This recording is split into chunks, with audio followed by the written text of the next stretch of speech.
Very good morning, children. Welcome to the class 9th SST. As you know, children, we have completed our chapter climate, and you have to learn the question answers, NCERT question answers, very short questions, and you already get the syllabus of SST class 9th, and there are some chapters which are detected, which are deleted, and therefore after the climate, the lesson which I am going to take today, that is natural vegetations and wildlife. Now इसमें हम क्या पढ़ने वाले हैं? Natural vegetation and the wild life. बहुत ही interesting lesson है natural vegetation and wild life के बारे में. तो इसमें हम बहुत कुछ पढ़ने वाले हैं कि इसमें हम पढ़ने वाले हैं about 3 factors of biodiversity relief. Climate, जैसे लास्ट चैप्टर में आपने क्लाइमेट पढ़ा था. Ecosystem, importance of the forest, tropical evergreen forest, deciduous forest, thorn forest, scrub, maintain forest, mangrove forest, wild life and conservation of the flora and fauna. Governmental steps what he has taken. तो ए plant community which has grown naturally without human aid is called a natural vegetation. Are you understanding? Are you getting my point? What is natural vegetations? Natural vegetation is a plant community which has grown naturally. जो naturally grow करता है without human aid is called a natural vegetation. जैसे आपने देखा होगा कि कुछ plants ऐसे होते हैं without human activity, that's flora. Flora में क्या आता है? What does come in flora? Use denote a plants of a particular region और a period at a period, and fauna species of animal and particular region और period. अब इस chapter में हम पढ़ने वाले हैं कि we are observing the types of trees, that is bushes.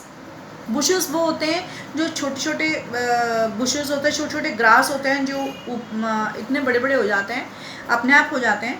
That is bushes, grasses and bird in the fields and parks around you. You have ever notice about your school. आपने school में गए हैं तो उसमें आपने bushes भी वहाँ पे देखे होंगे अपने स्कूल में. यस, बहुत सारे बुशेस हैं, मैंने तो देखे हैं, आपने भी देखे होंगे. ओके.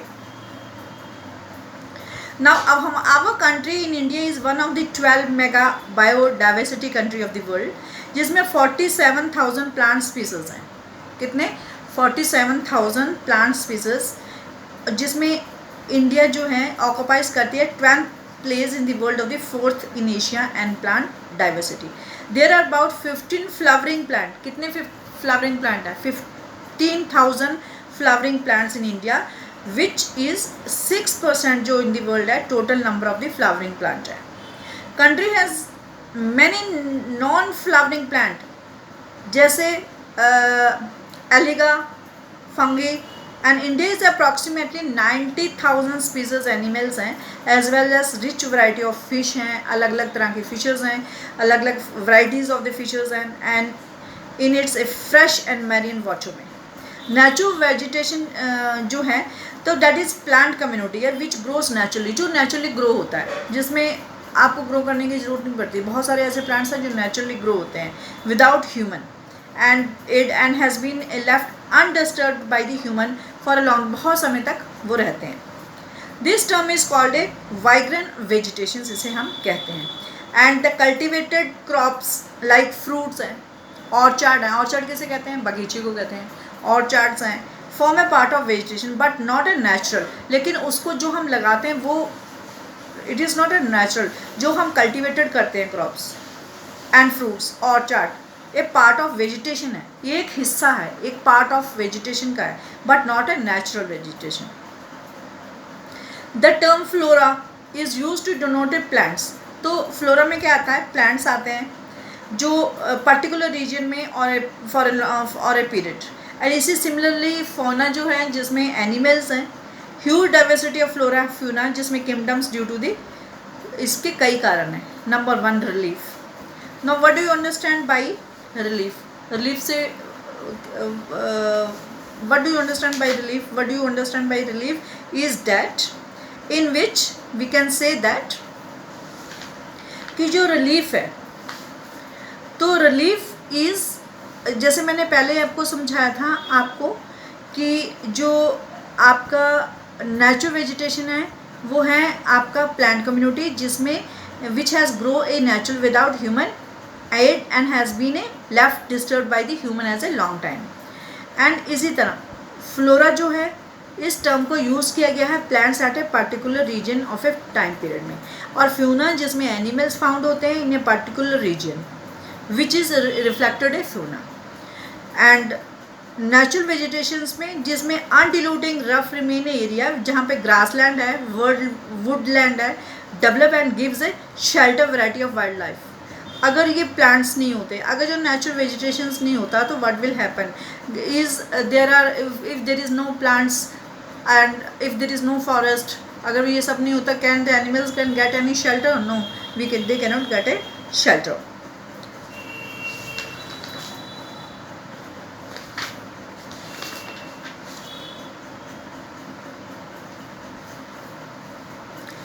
रिलीफ क्या है? Relief is a land and soil. इसका both what it is, land and soil.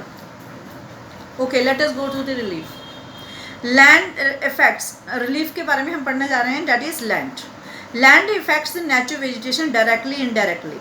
तो कैसे इफेक्ट करती है नेचुरल वेजिटेशन? डायरेक्टली या फिर indirectly. Do you accept the same type of vegetation in mountains, plateau, plain area, in a dry and wet reason?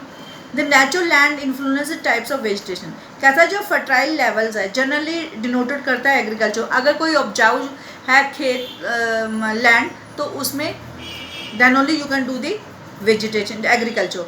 If fertile level is generally denoted to agriculture, then what happen? Undiluting and rough terrain are area where grassland and woodland develop and give shelter to the variety of wildlife.